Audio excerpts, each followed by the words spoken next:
Welcome to Real Estate in Real Time. I'm Woody Zimmerman here with Mark Skabowski of Remax Lakes.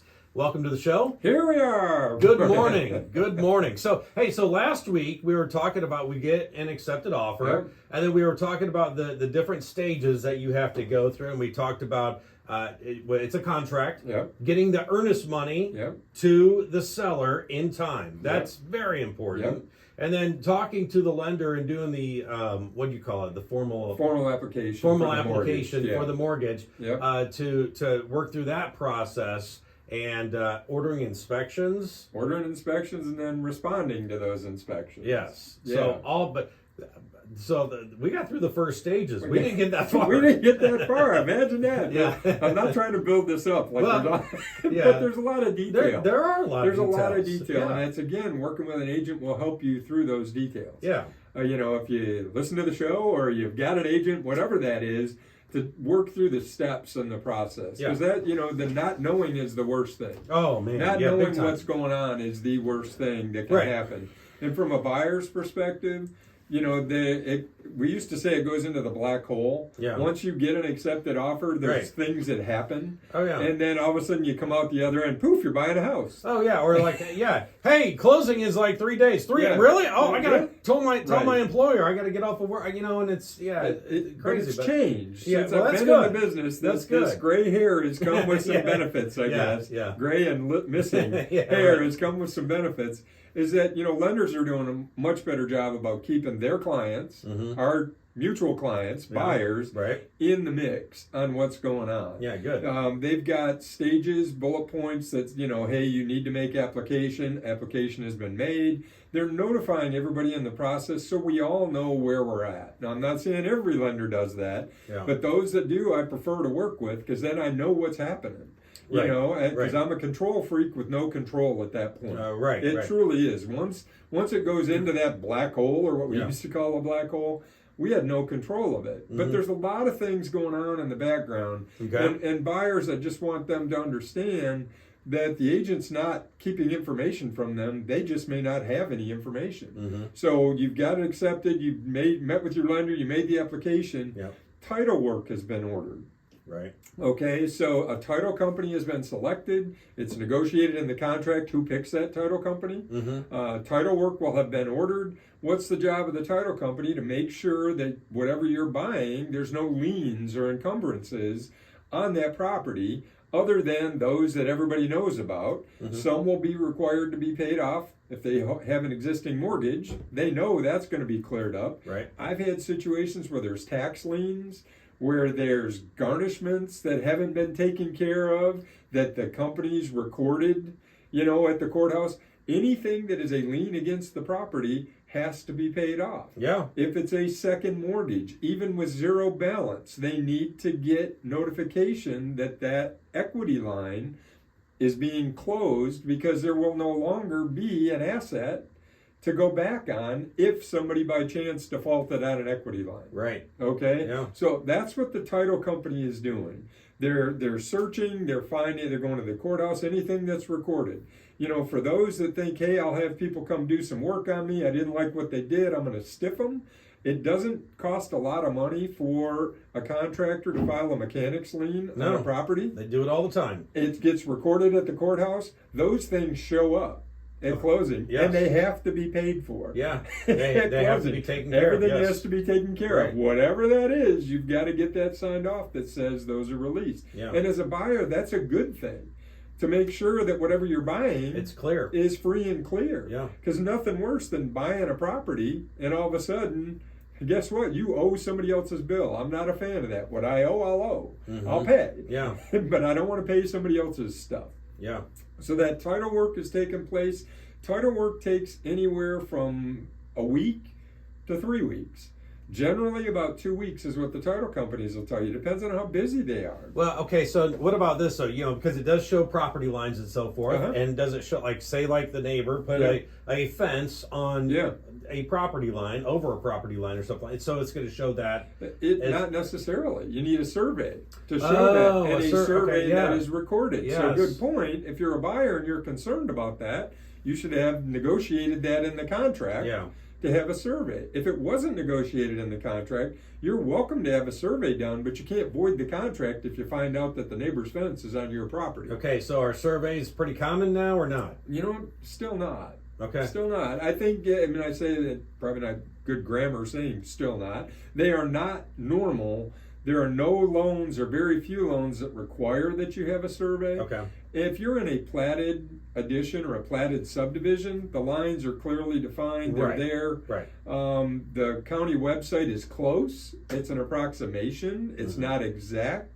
If you're concerned about it at all, if you're thinking you're going to put a fence up, then you should negotiate that survey into the contract. Okay, that's my advice. If you haven't done that, you get there and your neighbor has a survey and their fence is on your property, you don't have a big stick. Now there's ways around it. You can sign an encroachment agreement. It gets recorded at the courthouse that says, you know what, okay, my neighbor's fence is 6 inches on my property. I really don't care. It's 6 inches less that I have to mow. I'm okay with that. You sign an encroachment agreement, both parties sign, gets recorded at the courthouse, it transfers with the property. It's not a problem going forward. But good point, if you're concerned about things like that, make sure you get a survey. So the title company, if there is a recorded survey and an encroachment or any easements that are recorded, again, it has to be recorded, those will show up on the title work. So buyers, take a look at your title work. Many times people don't realize that there's a utility easement through the back of their property. And if you've got a utility easement, you can't build a permanent structure on that easement. Why is the easement there? So the utility companies can get access to those utility easements. So, and after the break, we'll talk a little bit more about, hey, we made another couple of steps along the way to the finish line of closing. All right, you're listening to Real Estate in Real Time. Welcome back. You're listening to Real Estate in Real Time here with Mark Skabowski of Remax Lakes, and we're going through the process of having the accepted offer and just all the details as we get up to being clear to close. Hopefully, clear to close. Yes. And it's good you mentioned that, because while title work, which is what we were talking about just before the break has taken place, there's a lot of things happen concurrently, right? Your inspections have taken place. Hopefully, when you made that application for your mortgage, the lender has ordered the appraisal, and the appraiser is coming out in that time frame, right? So the appraiser's out there doing their work. The bank's doing stuff with the documents that you gave them. It's going into underwriting. Again, I call it the black hole or the cloud. Things go in. You never know when it comes out until poof, we're good to go. So title work's being done. Your bank is underwriting the loan. Okay, they're looking at your documentation, they're validating, they're doing a flood certification to see if it's in the flood zone, they're checking your credit, they need your bank statements, they have everything under the sun. Seems like your firstborn child is what they're asking for. I know. Nowadays. The process has changed a lot from years ago. If you have any questions or concerns about large deposits, the bank may want a letter of explanation. If you're getting funds from someone else, in some loan programs, you can get a gift letter. Well, they want the gift letter. So the lender will be working all of those pieces with you. The loan officer will send you, hey, we need an explanation for why you made this $5,000 deposit. Well, I sold a four-wheeler. Great. Put it on a letter of explanation. Everybody signs it. It's got to get to underwriting. And I guess one thing that I haven't mentioned either in both of these shows is if the lender asks for something, get it to them. Get it to them. You don't know how many times I have heard, well, you know, my lender's really dragging their feet on this loan, and I'm, you know, the fact is the client hasn't sent the information to them. Okay, the client hasn't provided them with what they're asking for. On the flip side of that, the lender may ask you for the same thing 4 times. Doesn't matter. You can complain about it. You can gripe about it. You can whatever you want to call it about it. Get it to them. They wouldn't ask for it unless they thought they needed it. Now, is it frustrating? Absolutely. I've sent you that bank statement 3 times already. Why are you asking again? Well, we don't have a record of it. Well, I can show you that I sent it. Well, that's all well and good. It doesn't matter. They send it again. Yeah, they still need it. Send it again. Yeah. And carry it in. Yeah, because right. nothing, the reason they're asking is they don't have it for some reason. It could have got lost in the shuffle. It could have been electronic. Oh, it went to my spam, bulk folder, whatever. Right. The fax machine was down that day. Whatever those reasons are, get it to them. Underwriting needs them. Because ultimately what we're trying to do is bring all these pieces together. So the inspection piece is done, the underwriting is done, the title work is done, ready to go. Underwriting gives you the magic tones. That's what we're waiting for. Clear to close. Yes. The file is completely underwritten. We're ready to close. And all of this process can take, in general, about 30 to 45 days. So accepted offer to close, 30 to 45 days. So we brought those three pieces together, the inspections, the underwriting, the title work, everything's good, we're clear to close. Buyers, be flexible. Sellers, be flexible. Yeah. The date on the contract is an on or before date. Sometimes it doesn't get done in time and we have to shift. And I realize everybody has to take off work, or many people have to take off work, and scheduling. We all get amped up and antsy, and I get it. It's a big purchase. You've got to take off work. You need to be there. But you got to be flexible because things change. Remember, we've got to not only align with the lender, we need to align with the buyer, we need to align with the seller. Everybody needs to tie in together to get this done. So we've got to accommodate everybody's schedules at the same time. So all of that happens, we schedule closing. Yes. Yay! Yeah, it's a We've good got thing. scheduled closing. Now your work's not done, buyer. You need to, for the day of closing, schedule to have your utilities turned on in your name. Oh, yeah, that's right. Don't forget that.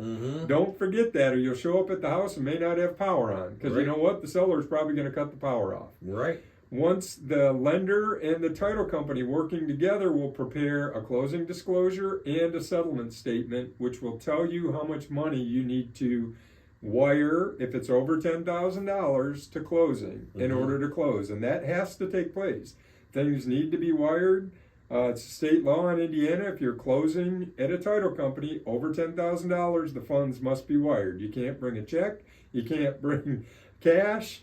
You can't bring mom with you that says, I'm going to give it to you or whatever. It has to be wired.